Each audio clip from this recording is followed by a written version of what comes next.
Now, what I'm about to say here in this video may get a lot of people mad, or they might even consider this as FUD, but it has to be said. A lot of these tokens, a lot of these pre-sales shouldn't even be a pre-sale in the first place. Like this one, Wall Street Memes. Okay, so right now it's showing right here that the pre-sale is about to end in like less than 2 hours, and it's about to be launched on tier 1 listings. It says here, tier 1 listing dates brought forward. It says launch in 17 hours or yeah, a little bit over 17 hours. By the time this video probably comes out and everything is uploaded, the pre-sale is going to be already like over. But the point is this, that just like this token right here, Wall Street Memes, as well as like the other 99%, they have an unnecessary pre-sale. Like they shouldn't have a pre-sale at all. They should just do what Pepcoin did, all right? And also like Shiba Inu and Bitcoin. Just launch the token, do like a stealth launch with no pre-sale, and just let the market dictate its value. One exception, and maybe there's like a handful of exceptions, but I'm just going to choose one, which is Ethereum. Okay, Ethereum did have a pre-sale that lasted for 45 days, not 3 months. Okay, not 6 months, not 9 months. The pre-sale lasted for 45 days, and they were building a blockchain, which, by the way, Wall Street Memes is using that blockchain, Ethereum. Okay, they created a blockchain and also created smart contracts, which is what a lot of these other tokens use for pre-sales.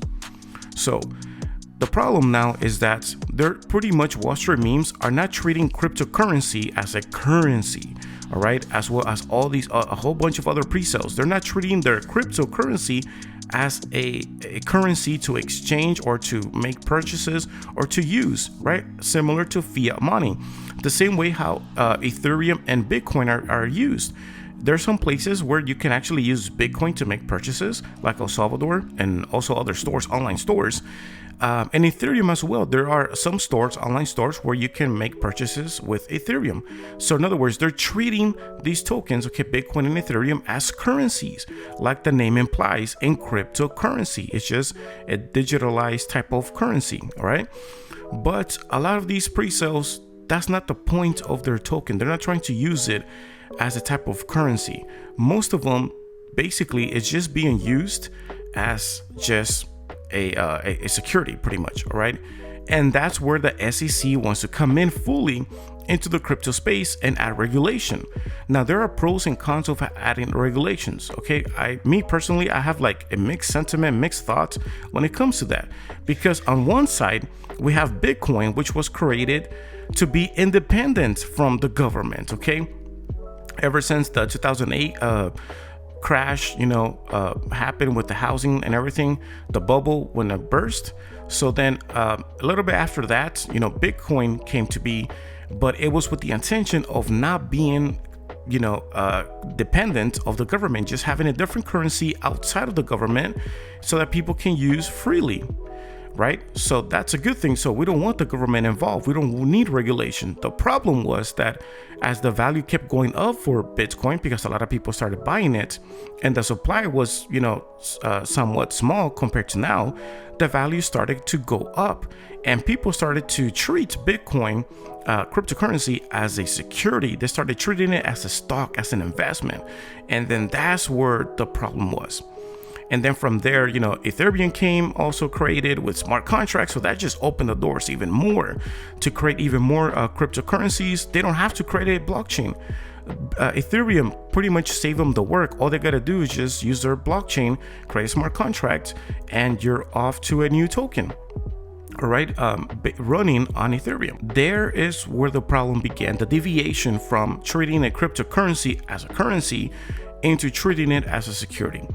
And so that's one thing, right? That's one thing that I'm kind of like having this mixed thoughts, because like I said, on one side, we want the freedom. We don't want the cryptocurrency to be dependent by the government. But if you're going to be doing pre-sales, you need some sort of regulations because of all the rug pulling, because of a lot of people losing money. All right. And I would even say that a lot of these pre-sales is not even an investment. I wouldn't even call it or label it as an investment. It's actually more of a gambling, like playing the lottery, as going to a casino. Very, very similar, because if it was an investment, like you would actually have a little bit more of paperwork between you and the owner. All right. Just like any type of business investment, there's always paperwork involved, or at least the company, they're verified. They have they're an established business. If you're going to invest money on something, right, on a business, then you would have to have some paperwork, right, proving the business that is established. Maybe they're public, right? Like in the stock market, the business goes public. Now you're able to buy a share, buy a piece of the business, right? Or maybe if you want to invest on real estate, then you need to make sure that the realtor or whoever you want to make partnership with, that they are who they say they are. So there's documents involved. But when it comes to pre-sales, there's nothing like that. Like even if you were to buy like stocks through Robinhood or through Webull or through other online broker or whatever, at least that the stocks that you're buying is through a reputable broker, and also the company that you're buying the stocks with, well, they're already established, right? You're buying it from Apple, from Starbucks or whatever, so that they are public. That means that they have done the process to be approved before they even went public, right? So they have to go through this process with the bank, with attorneys, with their accounting, and a group of people to determine what is their value and how much are the first private investors, how much are willing to invest in them before they actually go public. In other words, there is regulation on the stock market, but there's not on the in crypto market, okay?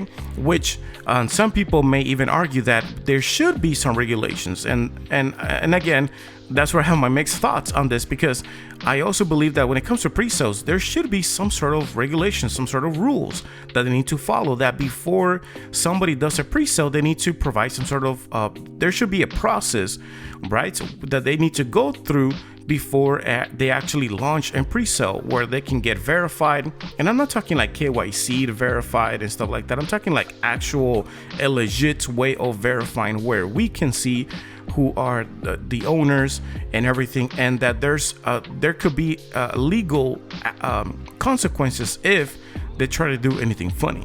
All right, at least there's a way of how to go after people that are bad actors in the crypto space, in the crypto pre-sale space specifically, because we've seen that happen so many times.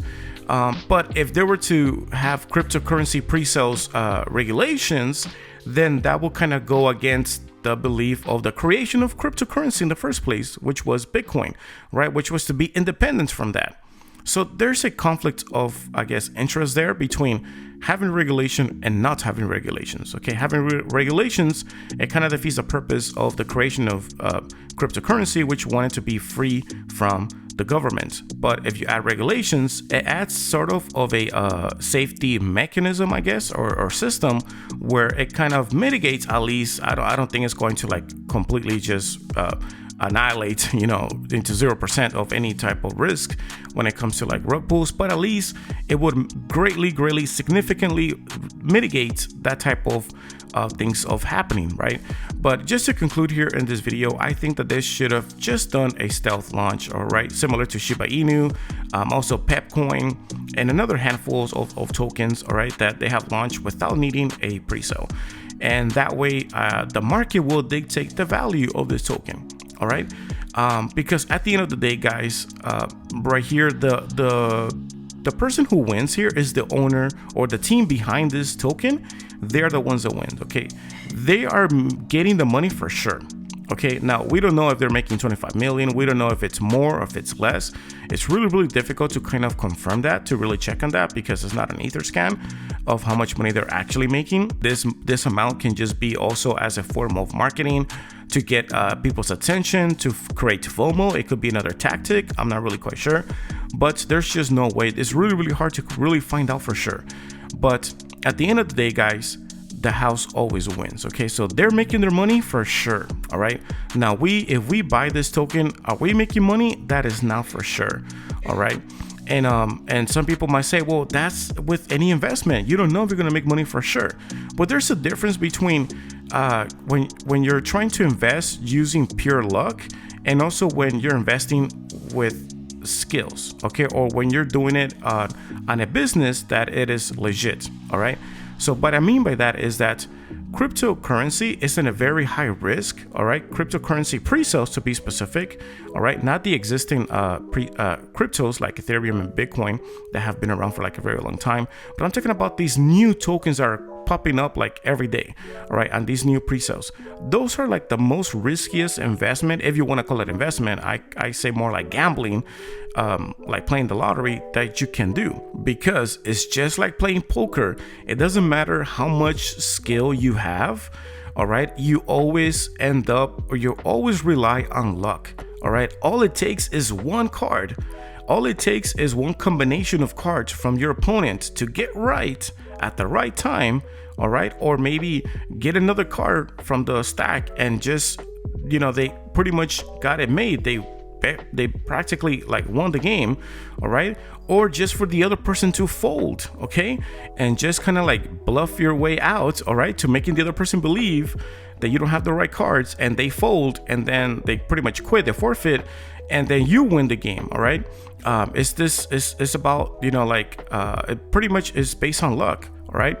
So yes, it does require a little bit of skills, of course, but primarily is all on luck, whether that's lottery, casino, the slot machines, it doesn't matter. Blackjack, it doesn't matter. You can have all the intelligence, but most of the time is based on luck. And the less half of it is based on skills. All right. Now, when it comes to other type of investments, such as real estate or opening a restaurant or opening an online business, it is primarily based on skills. Okay. It is primarily based on you doing enough research, and now that's considered more of an investment and not much of like casino gambling or playing the lottery. All right. That it is primarily based on luck. Now, nothing is secure, nothing is for sure. Okay, like even if you were to do real estate, maybe the value can drop and you can lose your business, or things can happen also along the way, and that you will have to just sell at a loss. And also, let's say that you open a restaurant, or maybe you have an online business, you're not selling, things are going really bad, and yeah, there are always things that can happen, right? That is just part of life. But the big difference is that at least it was a legit business where there was paperwork involved. Okay, there's some sort of agreement in between there, and it's not just like in the dark. Okay, like when it comes to these pre-sales, when you're investing, if something goes wrong, that is not your fault. Let's say that there was some sort of fraud.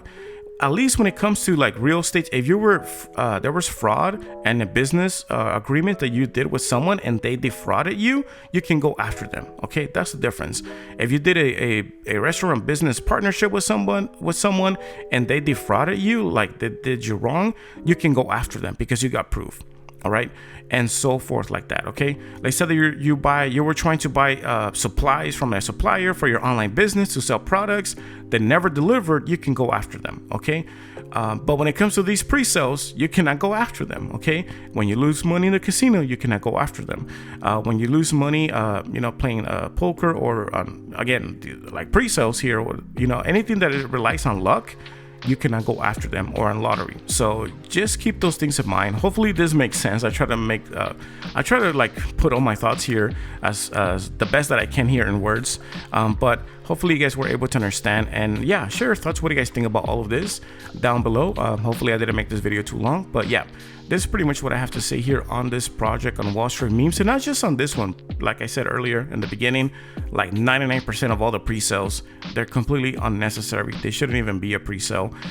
It would be different if they were to like provide some sort of utility to the token. All right. If they were to provide some utility to the token, maybe they're creating something that is useful, something that is impactful, something that has purpose. Okay, that would sort of fly, I guess. But then we go back into the argument of regulation.